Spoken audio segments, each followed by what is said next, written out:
Hello, and welcome to the final P in the 7 P's to Succeed, part of our How to Succeed in the 21st Century webinar.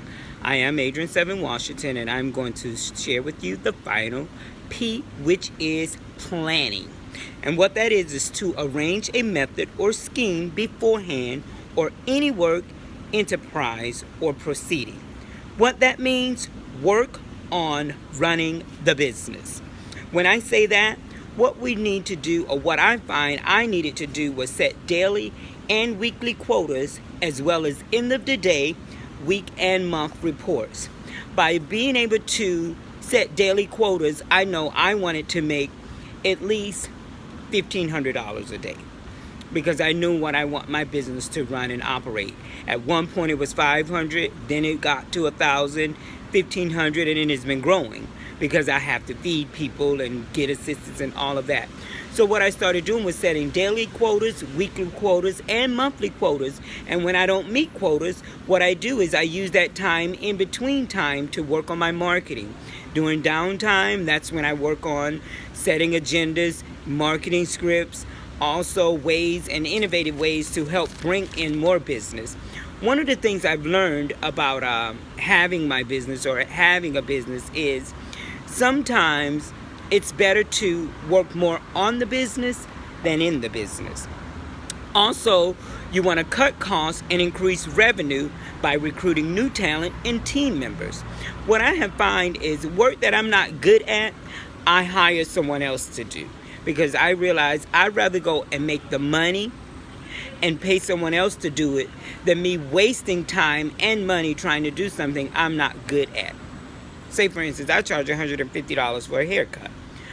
Why would I waste 30 minutes or an hour trying to do something I'm really not good at when I can pay somebody $50 an hour to do that service, and I can go ahead and do 2 haircuts?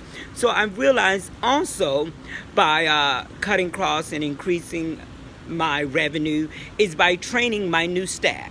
For instance, I have assistants that we pay an hourly rate, and they get a bonus for all services that they complete.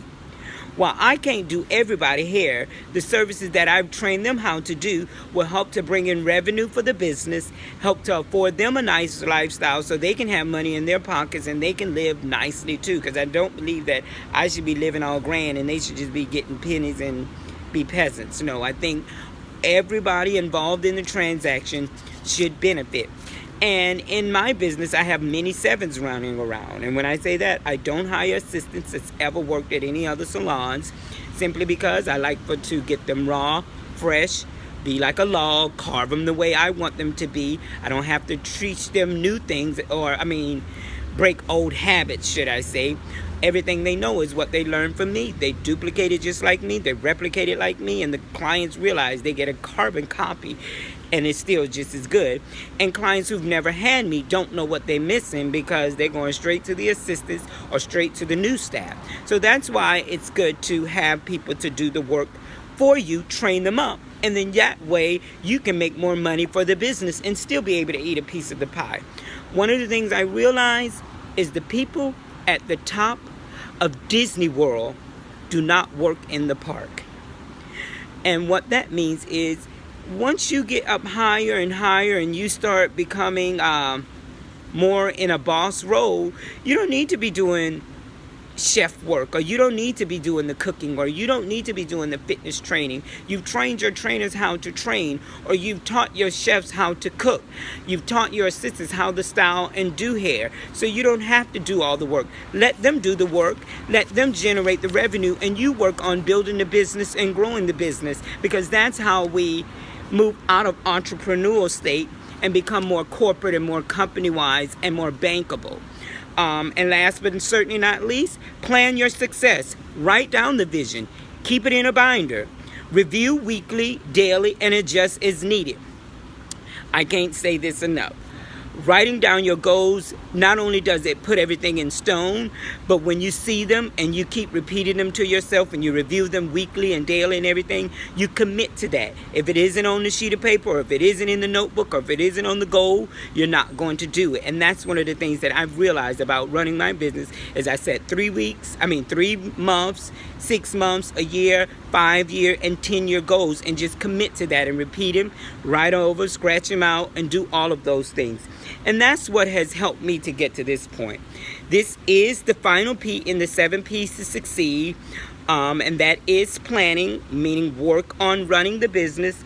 If you'd like more information or more of this, I do have a manual that's available.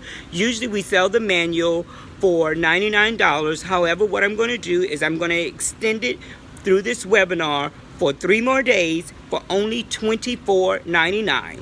The manual is in depth. It tells you how, not only how to run your business, but it has questions and answers for you to fill out, like who to target, your unique selling points. It also gives you Facebook times, Instagram times, the best times to post, what to say, marketing scripts, cancellation policies, a lot of good information that I've used and gained and learned from people in my journey. I hope this was good for you, and I will post this in my new page. If you want to follow me, go to The Perfect Success on Facebook, The Perfect Success page, and there we will start a new phenomenon, a new journey on growing our business. You can put your success stories there, and if you have any questions, if you get the manual, I will reply back in a video. Thank you, and have a great week.